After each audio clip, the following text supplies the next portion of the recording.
mempersatukan kita di tempat ini. Dan saudaraku, saya berbahagia dan berterima kasih kepada Bapak Gembala setempat, bahkan seluruh para Tuhan serta jemaat yang Tuhan percayakan saat ini. Boleh saya menyampaikan firman Tuhan. Puji Tuhan. Dan sebelum saya menyampaikan firman Tuhan, saya memperkenalkan diri saya dulu. Saya ini pendeta mertua Suhombi dan punya istri satu, namanya Isma Urmadani, ya. Dan Tuhan karuniakan kepada kami 6 anak, yaitu 4 laki-laki, 2 perempuan, bahkan 2 pendeta, ya, 1 di Batam, bahkan membantu saya ada di Karimun. Anak saya nomor 3 di Jakarta, nomor 4 di Batam, nomor 5 bersama saya, nomor 6 juga masih sedang kuliah. Yang 5 sudah selesai sekolah sederhana, ya. Puji Tuhan. Dan saya ini adik atau juniornya Pak Gembala kita ini, saudara. Beliau ini sudah duluan sekolah dari saya. Ya, saya sekolah tamat tahun 1995. Kalau beliau ini sudah tahun 82, ya. Puji Tuhan. Jadi saya adik kelasnya, satu perguruan atau satu yayasan atau satu guru kami, Pak Pendeta Ridwan, ya. Jadi puji Tuhan. Dan memang sudah lama saya mau datang di tempat ini, tapi inilah waktunya kita bertemu bersama jemaat. Saya percaya pertemuan kita ini semua kita diberkati oleh Tuhan. Puji Tuhan. Puji Tuhan. Dan pelayanan kami di Tanjung Balai Karimun, ya, di belakang kantor Kapolres. Jadi berbeda organisasi kita. Saya di SDPDI, beliau ini GBDS. Jadi kita tidak dibatasi organisasi, tapi kita dipersatukan oleh firman Tuhan. Puji Tuhan. Lewat korbannya. Saudara, kalau kita lihat di akhir zaman ini, terutama dalam keadaan kita sekarang, dunia sangat goncang oleh sebab COVID-19, ya. Dan ini saudara, sebenarnya kalau orang percaya kepada Tuhan, orang yang mempersiapkan diri menerima berkat Tuhan. Ya. Sekali lagi saya katakan, saudaraku, dalam keadaan ini kepada orang percaya adalah menerima berkat Tuhan. Kenapa? Saya lihat dalam Alkitab, Tuhan menyatakan kuasanya kepada orang-orang yang dikasihi, supaya dunia tahu bahwa orang dikasihi itu dijamin dipelihara oleh Tuhan. Amin. Ya, dijamin dipelihara oleh Tuhan. Bahkan saudaraku, Tuhan menyatakan kasih-Nya supaya banyak orang datang mencari Yesus sebagai Tuhan, Juru Selamat dan Imam Besar, serta mempelai pria surga. Ini saudara. Jadi semuanya ini rangkaian keadaan yang kita sedang hadapi ini ada rencana Tuhan. Kepada siapa? Terutama kepada orang pilihan Tuhan. Dan dunia tahu bahwa orang pilihan Tuhan itu benar-benar menjadi saksi, menjadi berkat, menjadi kemuliaan hormat bagi Bapa di surga. Puji Tuhan. Dan Tuhan merindukan saya dengan saudara. Tuhan merindukan seluruh orang percaya kepada Tuhan menjadi berkat. Ini saudara. Tapi bagaimana kita menjadi berkat kalau kita tidak diberkati? Ya.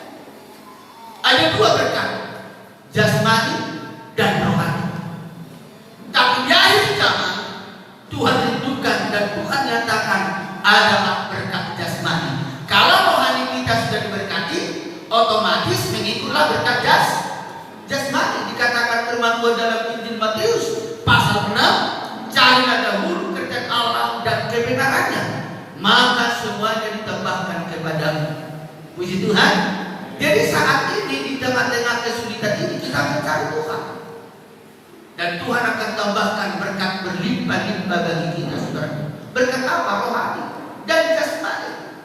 Jadi rohani kita sekarang diberkati oleh Tuhan, diperbaharui, ya, bahkan dipulihkan oleh Tuhan. Rohani kita ini dalam keadaan yang tersesat, rohani manusia sudah luntur, sudah lemah. Tapi orang percaya kepada Tuhan,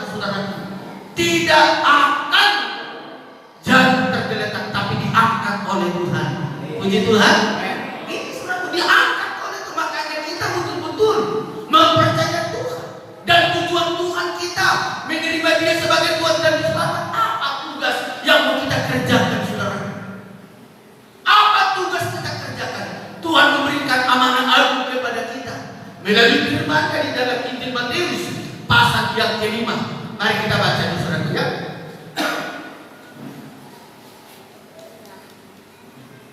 Injil Matius pasal yang kelima ayat 13 sampai ayat 16. Puji Tuhan saudara. Jadi ada amanat agung kepada kita saat ini, tapi dulu kepada murid-muridnya.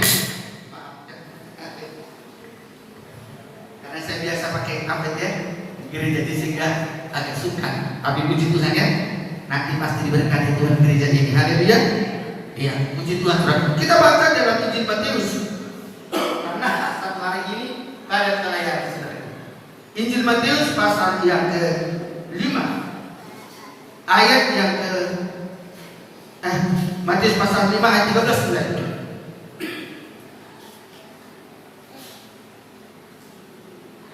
Sudah dapat saudara? Amin. Iya. Injil Matius pasal yang ke-5 ayat yang ke-13. Begini firman Tuhan. Saya baca, atau kalau jemaat Tuhan punya Alkitab atau handphone, tapi disaring supaya jangan terganggu konsentrasi kita, nanti ada yang kolom kita. Kita baca ayat yang ke-13 sampai 16. 1, 2, 3 ya. Kamu adalah garam dunia. Jika garam itu menjadi tawar, dengan apa akan dihasilkan? Tidak ada lagi gunanya sedang dibuat dan diminta orang. 14. Kamu adalah terang dunia. Kota yang terletak di atas gunung tidak mungkin tersembunyi. Lagi pula orang tidak menyalakan pelita lalu meletakkannya di bawah gata, melainkan di atas kaki dia, sehingga menerangi semua orang di dalam rumah itu. Demikianlah hendaknya terangmu bercahaya di depan orang, supaya mereka melihat perbuatanmu yang baik dan memuliakan Bapa yang di sorga. Puji Tuhan. Pak Gembala semalam bilang sama saya, ada ibadah hari ini 2 kali ya di sini, pagi ini dan sore. Jadi memang karena sistem saya saudaraku, sistem mengajar ya, fisik saya sebelum saya menjadi hamba Tuhan, saya ini adalah guru. Saya dulu guru SMP ya. Jadi sampai kepada pelayanan juga ada terbawa-bawa sistem itu saudara. Jadi kita belajar, kalau kita belajar pasti kita mempunyai pengetahuan. Firman Tuhan berkata, dalam takut akan Tuhan perbulan pengetahuan. Jadi kita mohon kepada Tuhan, nanti sore akan saya jelaskan lebih dalam karena terbatas waktu ini saudara-saudara. Mari kita perhatikan di sini saya baca, kamu adalah garam dunia. Ini amanat atau perintah Tuhan kepada murid-murid Yesus. Sekarang ini saya dan saudara murid Yesus, kamu adalah garam dunia. Puji Tuhan. Puji Tuhan. Saudara kenal semua garam ya? Garam itu di mana biasanya? Di dapur, tidak di depan. Betul ya? Di dapur, tempat sederhana.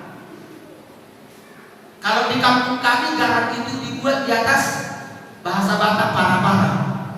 Kalau sekarang bahasa kita tahu ya, rendah, sederhana, tapi sangat dibutuhkan saudara.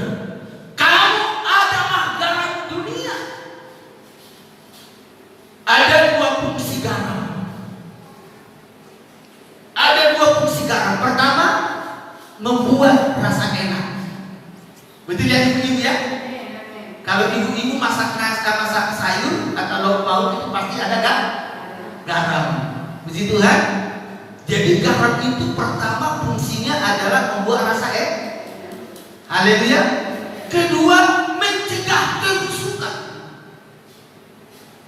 Itu fungsi garam. Sebenarnya 3 ya. Memperkuat tubuh. Tapi hari ini saya bahas 2.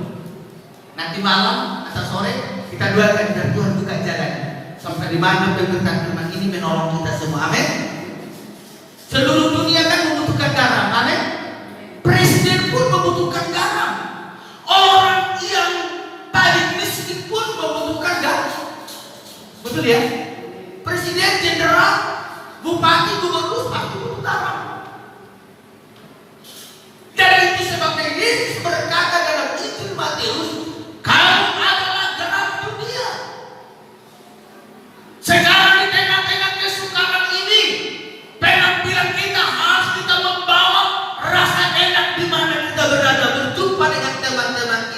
Amin. Membuat rasa enak. Coba sedang jemaat Tuhan, biarpun dia daging, ada sayur paling mahal, paling tinggi gizinya, kalau tidak ada garam rasanya tidak enak. Puji Tuhan. Perhatikan, tempat garam itu di sana di belakang. Ya, di belakang biasanya itu ya, sederhana. Harganya pun terjangkau, tidak mahal garam sederhana. Paling garam sekarang itu satu bungkus berapa? Ada 1.000 ya? 1.000 ya? Murah ya? Tapi orang Kristen, orang percaya kepada Tuhan, bukan murahan, tapi memiliki kemurahan. Amin. Memiliki kemurahan, jadi kita sedang jemaat Tuhan dijangkau oleh Tuhan supaya kita menjadi garam. Artinya di mana kita berada sebagai orang Kristen, kita membawa rasa enak kepada keluarga, di dalam nikah rumah tangga, di dalam usaha pekerjaan kita. Kita harus membawa rasa enak. Oh, luar biasa. Puji Tuhan. Bahkan juga di dalam perusahaan kita harus kita membawa rasa enak. Terhadap pemerintah pun kita harus membawa rasa enak. Saya bangga kepada firman Tuhan yang sedang saya dalami, saudara. Buat rasa enak. Bagaimana prakteknya? Rasa enak. Bagaimana supaya kita memiliki saat ini? Pertanyaan, bagaimana supaya kita menjadi garam? Kamu adalah garam juga. Ada 3 poin orang percaya menjadi garam. Orang Kristen menjadi garam, ada 3 poin. Mari, pertama, mendengar. Yang kedua, menerima. Yang ketiga, mengaku. Ya. Memang karena suatu tak tidak ibadah saudara kita, puji Tuhan, maaf. Ada 3 poin untuk kita menjadi garam. Pertama, mendengar. Kedua, menerima. Ketiga, mengakui. Coba kita baca cara mendengar. Roma pasal 10 ayat 17. Yang pertama, mari saudara-saudara ya. Jadi saya percaya hari ini ada sesuatu yang baru kita miliki. Saudara kekasih, ada yang mungkin sakit, ada mungkin punya persoalan problema.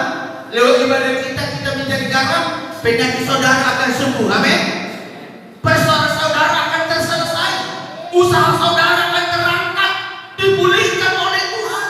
Nikah rumah tangga yang broken home akan dipersatukan oleh Tuhan. Ketika kita memiliki 3 poin ini, saudara-saudara, sehingga nama Tuhan ditinggikan, dipermuliakan. Puji Tuhan. Kita baca di dalam Roma pasal yang 10 ayat yang ke-17. Yuk, pelan-pelan kita perhatikan saudaraku ya. 3 ini kita selesaikan dengan baik. Roma pasal 10 ayat 17. Begitu firman Tuhan. Jadi iman timbul dari pendengaran, dan pendengaran oleh firman Kristus. Amin. Berarti kita mendengar apa yang kita dengar? Firman Kristus. Firman yang diurapi. Inilah modal pertama bagi orang percaya menjadi garam. Puji Tuhan. Mendengar firman Kristus. Iman timbul dari pendengaran oleh firman Kristus. Berarti sedang firman Tuhan, yang pertama kita harus sungguh-sungguh mendengar firman Kristus, firman yang diurapi. Ketika kita mendengar firman, timbullah iman kita. Puji Tuhan, timbul iman. Baru kita menerima. Puji Tuhan. Memang dalam saudara-saudara, Injil Matius ini hanya pasal 5 ayat 13-16 itu 3 tahun gak selesai di negara itu, saudara. Ya, tidak selesai. Saudara-saudara, dalam saudara menjadi garam. Tapi saat ini sedang jemaat Tuhan, biarlah firman dan Roh Kudus saat ini bekerja di tengah-tengah hidup kita. Saya percaya sedang jemaat Tuhan dan saudara. Makasih. Pasti diubah oleh mendengar firman Kristus. Istri suka firman, suami suka firman, anak suka firman. Puji Tuhan. Kalau kita orang Kristen, kita sukai adalah firman, pasti aman. Nikah rumah tangga jadi harmonis, keluarga berbahagia, berkah berlimpah-limpah. Saya bersyukur kepada Tuhan, saudara. Di tengah-tengah COVID-19, berkat yang memberikan kepada saya kebanyakan dari Pak Haji, saudara. Karena di Karinum itu, ini banyak loh ibadah. Kalau sana paling tinggi 20-15. Karena memang diikuti kesehatan protokol, saudara-saudara. Ini banyak, puji Tuhan, saudara. Hari ini saya diberkati oleh Tuhan, amin. Banyak saya terima Tuhan pelihara saya lewat Pak Haji.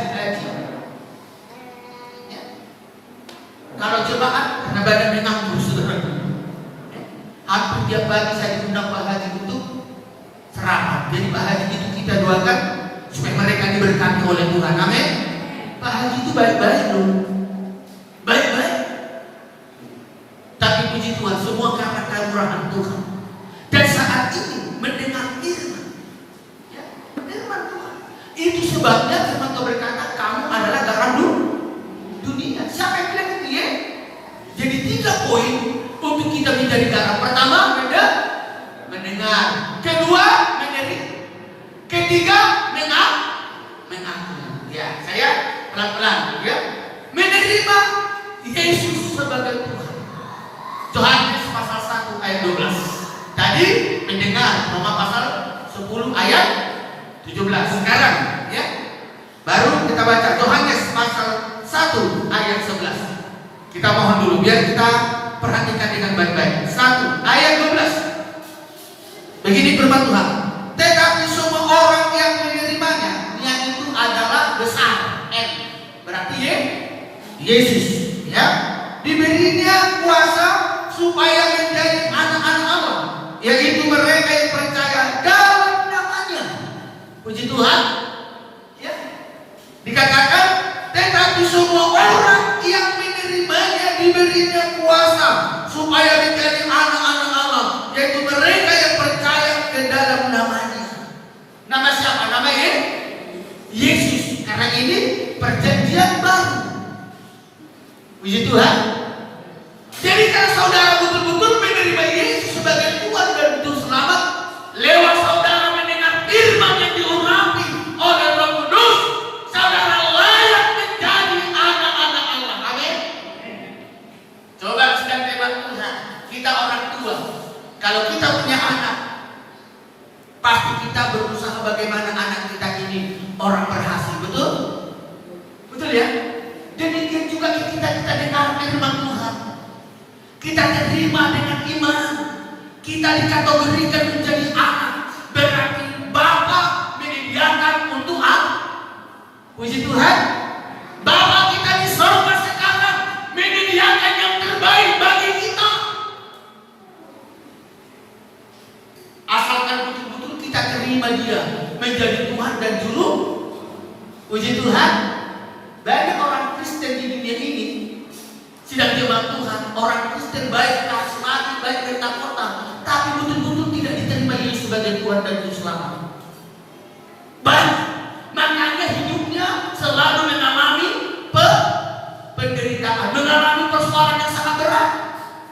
Tapi kalau kita terima Dia sebagai Tuhan dan Juru Selamat, dan kita mempercayakan diri kita kepada Tuhan sebagai anak, berarti Bapak, orang tua itu bekerja dan berusaha bagaimana anak itu menjadi orang-orang yang berhasil, orang-orang yang diberkati oleh Tuhan. Amin. Demikian juga kita terhadap Bapa di surga. Bapa kita di surga sedang bekerja sekarang ini. Dikatakan firman Tuhan di dalam Roma pasal 8 ayat 28. Allah turut bekerja mendatangkan kebaikan bagi mereka yang mengasihi Dia. Puji Tuhan. Saya dulu sebelum menerima Yesus sebagai Tuhan dan Juru Selamat, hidup saya berantakan, nikah rumah tangga saya broken home. Saya pernah 2 tahun berpisah dengan istri saya ini. Kenapa? Karena saya saya mencari uang, mencari propertas, kehebatan. Sehingga Tuhan tidak mau saya menjadi jarum tenggelam. Sehingga Tuhan punya rencana menghancurkan segala saya punya. Saya dulu sempat direktur SMP. Saya pernah punya yayasan, saudara. Tapi semua itu diubah oleh Tuhan. Kenapa? Karena Tuhan bekerja mendatangkan kebaikan. Sekarang saya nikmati kebaikan itu. Amin. Apa kebaikan? Tidak jemaat Tuhan, kehidupan kebahagiaan bukan uang dalam nikah rumah tangga, tapi saling mengerti, saling memperhatikan satu dengan yang lain. Amin. Betul ya? Suami memperhatikan istri, istri memperhatikan suami, orang tua memperhatikan anak. Kebanyakan orang Batak memperhatikan anak itu uang yang dicari. Salah. Tidak, saudaraku, tidak salah. Tapi yang utama itu sebabnya Yesus berkata kepada murid-muridnya, bawalah anak-anak itu kepada supaya diberkati. Makanya kita belajar, Bapak Ibu Saudara membawa anak-anak sekolah minggu supaya Tuhan bekerja dalam hidup anak-anak itu, sehingga usaha orang tua itu betul-betul diberkati oleh Tuhan, sehingga anak-anak kita sesuai dengan firman Tuhan menjadi orang-orang perkasa, orang-orang yang hebat, orang-orang diberkati oleh Tuhan. Puji Tuhan. Mari Bapak Ibu Saudara, arahkan anakmu ke gereja. Arahkan. Karena itu firman. Kalau itu bagian kita, rumah tangga kita harmonis, sekalipun berbeda persepsi, berbeda pendapat, suami istri itu biasa. Karena ada suatu istilah berkata, manusia mempertajam manusia besi mempertajam. Jadi kalau berbeda, mungkin kita berbeda pendapat seperti berhantam suami istri itu tidak salah. Itu mempertajam hatinya supaya kita mengenal satu dengan yang lain. Jangan kalau berhantam suami istri menjadi putus asa, salah. Ya? Kalau berbeda pendapat suami istri itu, istri datang sama Tuhan, suami datang sama Tuhan. Nggak perlu gontok-gontokan, saudara. Serahkan Tuhan. Engkau sudah berikan suami yang ganteng ini, tetapi dia suka bentak-bentak saya, tidak terima Tuhan. Tapi Engkau mempersatukan saya, bukan hati suamiku. Pasti suami itu. Firman Tuhan berkata, mintalah kamu akan diberi. Pernah ibu-ibu minta sama Tuhan dilembutkan hati suami? Berarti belum pernah. Padahal mungkin direpeti. Saya bersaksi ini, istri saya begitu. Waktu saya dulu gelandangan, saudara, gelandangan bukan apa, habiskan harta itu, mabuk. Ya, mabuk, saudara, kekasih dulu. Istri saya banyak menangis sama Tuhan. Ya, istri saya banyak menangis. Sekarang saya dibalikan, saya banyak membuat dia senyum, saudara. Amin. Ya. Dulu dia banyak menangis sama saya sekarang membuat dia banyak senyum. Kemana-mana saya bawa saudara-saudara. Haleluya. Ke Jakarta, ke Singapura, kemana-mana saya akan pernah tinggalkan istri saya. Kenapa? Karena saya tahu dia adalah pribadi sendiri. Saudara, mari. Ibu-ibu, mungkin suami itu kasar, doakan sampai kau berpuasa. Atau mungkin suami terbalik, istri itu, ibu itu mungkin terlampau cerewet, mungkin cerewet. Suami harus banyak berdoa. Katakan, Tuhan, Engkau sudah berikan dia sebagai pendampingku tulang rusukku. Tuhan, tolong jangan berikan cerewet dia, Tuhan. Biar hatiku bahagia bersama dengan dia. Aku bekerja sukacita, Tuhan. Suami istrimu, saudara, katakan, engkau yang tercantik di dunia ini dikasih Tuhan. Pasti kalau anak itu perempuan pasti senang, bahagia. Rupanya aku yang tercantik sama suami. Memang kamu paling cantik sama suamimu. Tak ada yang lain, saudara, Tuhan ya. Itu menjadi garam. Itu tanda orang sudah mendengar firman, menerima Yesus sebagai Tuhan. Diakui. Kita lanjutkan yang ketiga, pengakuan. Roma pasal 10 ayat 9 sampai 10. Mari biar kita hari ini menerima kuasa Tuhan luar biasa. Saya percaya saudaraku, yang lemah, yang banyak pergumulan, Roh Kudus bekerja mengubah diri saudara. Atau mungkin anak-anak saudara, bekerja saudara mungkin seperti terpuruk lewat ibadah kita hari ini. Saudara diberkati oleh Tuhan. Amin. Puji Tuhan. Mari kita baca di dalam Roma pasal 10 ayat 9 sampai 10. Yuk, cepat-cepat saudara. Karena waktu terbatas, ya. Karena memang terbatas saudara ya. Di dalam Roma pasal yang ke 10 ayat 9 sampai ayat yang ke 11. Perhatikan saudara ya. Saya baca, perhatikan baik-baik. Sebab jika kamu mengaku dengan mulutmu bahwa Yesus adalah Tuhan dan percaya dalam hatimu bahwa Allah telah membangkitkan Dia dari antara orang mati, maka kamu akan diselamatkan. Ayat 10. Karena dengan hati yang percaya, karena hati orang percaya dan dibenarkan, dan dengan mulut orang mengaku dan diselamatkan. Ayat 11. Karena kita mesti berkata, barang siapa yang percaya kepada Dia, itu Yesus, tidak akan dipermalukan. Puji Tuhan. Puji Tuhan. Kita akui Dia Tuhan sebagai juru selamat. Kita orang percaya tidak dipermalukan. Tidak dipermalukan. Saudara, dalam 3 tahun ini hanya beberapa orang yang sakit sembuh. Saya doakan sembuh. Bermacam penyakit yang Tuhan percayakan saya doakan sembuh. Orang gila, penyakit kanker, penyakit apa namanya itu? Kista. Ada jemaat kita 2 orang. Penyakit kista saudara. Sekarang puji Tuhan diberkati oleh Tuhan. Bahkan kegagalan dalam nikah rumah tangga banyak dipulihkan oleh Tuhan. Kenapa? Ini rahasia. Tuhan tak pernah mempermalukan orang percaya. Setiap kita serahkan kepada Tuhan, Tuhan turun tangan bekerja mendatangkan kebaikan. Puji Tuhan. Puji Tuhan. Mau saudara dipulihkan oleh Tuhan? Ini rahasia. Ada 3 poin membuat kita menjadi garam di dunia ini. Pertama, mendengar, menerima, dan mengakui. Puji Tuhan. Menerima Dia sebagai Tuhan dan Juru Selamat. Mengakui secara jujur, baik di hadapan manusia juga di hadapan Tuhan, bahwa Dia satu-satunya berkuasa untuk menolong kita sekalian. Haleluya. Haleluya. Ada yang sakit di sini sudah lama saudara. Kita percaya hari ini Yesus ada di tengah-tengah kita menyembuhkan saudara. Ada mungkin pergumulan saudara, saya tidak tahu apa pergumulan. Tapi hari ini lewat firman yang kita dengarkan pasti bekerja mendatangkan kebaikan bagi saudara. Haleluya. Haleluya. Pasti polanya. Ketika 3 ini ada di dalam hidup kita, kita menjadi terang. Kita menjadi garam, menjadi kesukaan. Contoh Yesus pertama mengadakan mujizat adalah kesukaan. Mana? Yohanes 2, saudara, pasal 2 itu. Air menjadi anggur. Betul ya, di kota Kana, pesta nikah, air menjadi anggur. Arti air saudara tahu apa? Firman. Anggur itu artinya kesukaan.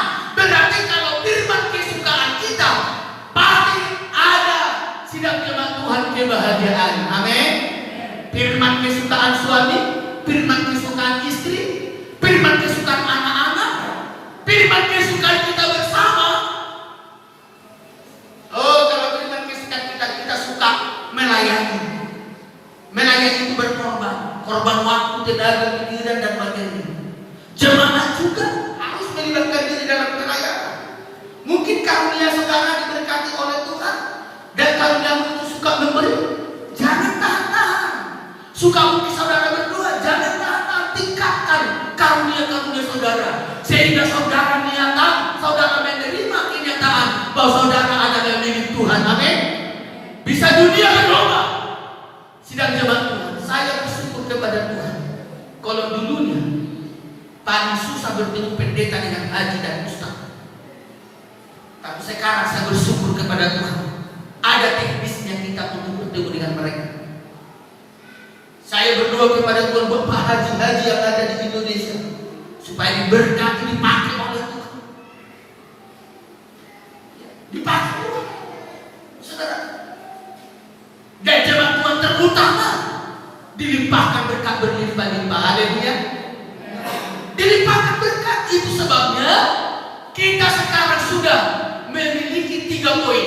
Pertama, mendengar, menerima, dan mengakui. Firman Allah berkata dalam 1 Korintus pasal 15 ayat 58. Kalau ini kita miliki persekutuan dengan Tuhan, jerih payah kita tidak sia-sia. Begitu kan?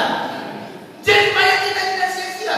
Mungkin jemaat berkorban, oh Tuhan, aku mau berkorban untuk pengembalaan, aku berkorban buat saudara ini, aku berkorban buat keluarga, aku berkorban untuk gereja Tuhan, aku berkorban untuk pemerintah. Kita berkorban itu karena Tuhan. Kita tahu, percaya Tuhan akan membalaskan. Puji Tuhan.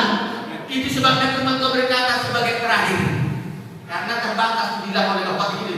Hari ini ada 3-4 kali pertemuan. Tetap saya menjadi dipercayakan wilayah. Kita baca sebagai terakhir. Hari ini mujizat terjadi ya. Kita memberi dengan sukacita, kehadiran kita, pengorbanan kita, apapun yang kita persembahkan kepada Tuhan, Tuhan akan memberi berkat bagi kita. Kita baca Kolose pasal 3 ayat 23 sampai 28. Ya, mari kita Kolose pasal 3 ayat 23 sampai 24. Dengarkan firman Tuhan. Apapun juga yang kamu perbuat, perbuatlah dengan segenap hatimu seperti untuk Tuhan dan bukan untuk manusia. Amin. Inilah tanda menjadi garam. Apapun yang kau perbuat, perbuatlah untuk Tuhan, bukan untuk manusia. Sekalipun kita menjadi manusia. Dalam Alkitab ada kan jaga sapa. Ketika terjadi krisis ekonomi pada zaman Nabi Elia berkata, Ibu berikan aku air dikasih, Ibu berikan aku tepung, berikan aku roti. Tidak ada roti, tapi bagiku tepung sedikit dan minyak buli-buli, minyak dalam buli sedikit. Dan itu sebabnya aku dengar orang berkorban dengan sukacita, berkat berlimpah-limpah. Ayat 24 dikatakan sana,